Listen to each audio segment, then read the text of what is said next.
Hi, my name is Marcos and I'm going to show you how to avoid complexity in your code by using a guest user. In many times in web applications you have to write code like this. You have to check if there's a current user and make decisions based on that. This is hard to maintain because, for example, if you have to call a guest user as anonymous in many different places and you suddenly want to change that to guest, you have to track down every place you have these anonymous and change it there. So we're going to create a guest class that's going to receive this session. And this session, if you're not familiar with Rails, is just a hash-like object. You can access things, passing a key, or attribute you can attribute values by assigning a value to that key in this session. And this is going to be saved in a cookie that's encrypted. So whenever the user makes another request, we're going to receive the session again.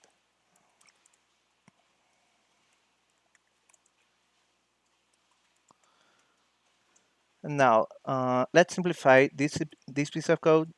Instead of having to check if there's a current user, it would be much nicer if we could simply call current user dot name.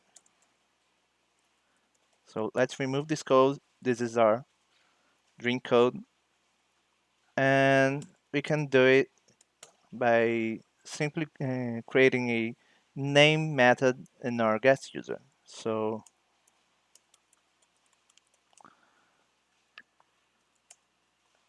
and also to make sure that we do have a guest user,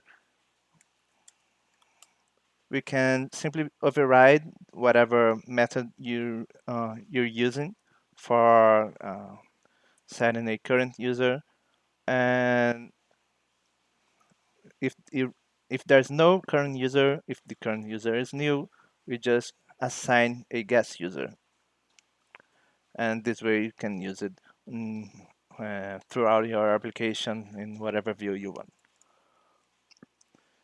In this piece of code, depending on if there's a current user, the card may be associated to that user, or it may be in the session. We want to simplify that. So we can find our card in our session by calling card.findBy. We're using card.findBy instead of card.find because this version raised an exception and it's not the same behavior as if you had a real user and you were calling the card on that object. We want to replicate the regular user class behavior as close as possible. In the same way, we may assign a new card. And we can do this by assigning a new card ID for our session. I'm also going to check that the card isn't new, otherwise this is going to raise an exception, which is not the behavior you expect in the user class to have when you're assigning a new object. So with this code, we can simply call current user.car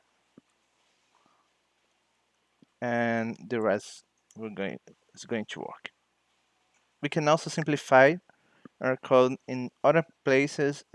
For example, creating a card here on the fly if there's no card for that user. So we can create a card here, and now we need to save this card's ID in our session. So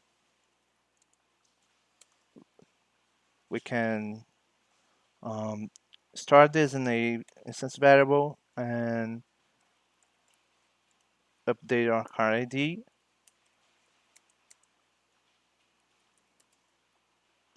and return our card.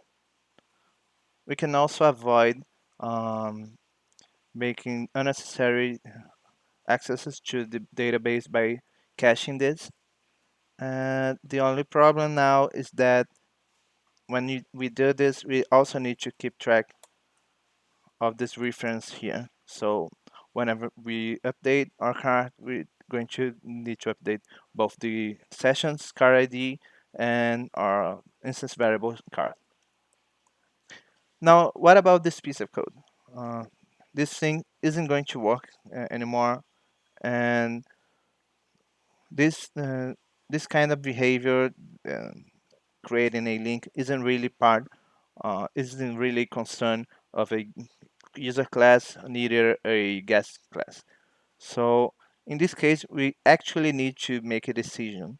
So instead of using the present method, we're going to use the persistent method, which is a regular active record method that checks if a instance of the record is persisted or not. So here we're simply going to create this method and return false. We can also use this technique in many other places where we want to improve our user's experience. Let's say that a user has an avatar and we want to generate for our guest users a random avatar that that's going to keep the same is going to keep the same throughout his navigation. We're going to use this nice API which returns an avatar, a random avatar of this size based on whatever key we pass in here. So for example, if we pass a random key, it's going to generate another avatar for us. But if you keep the same key, it keeps the same. So let's copy this.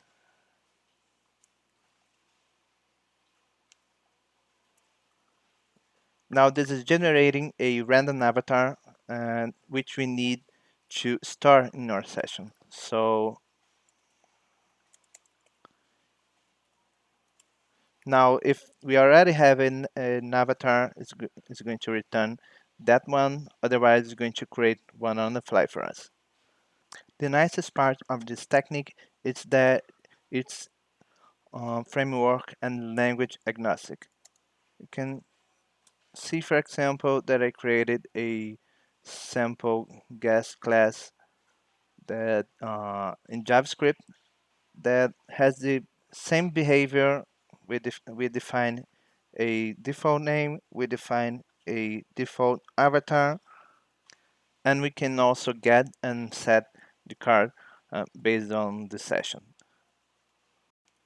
So next time you need to manage complexity in your code when you're making decisions based on whether there's a current user or not, whenever you're storing data in your session and you're having to make decisions based on that, um, you can create and you should create a guest class that wraps this behavior for you.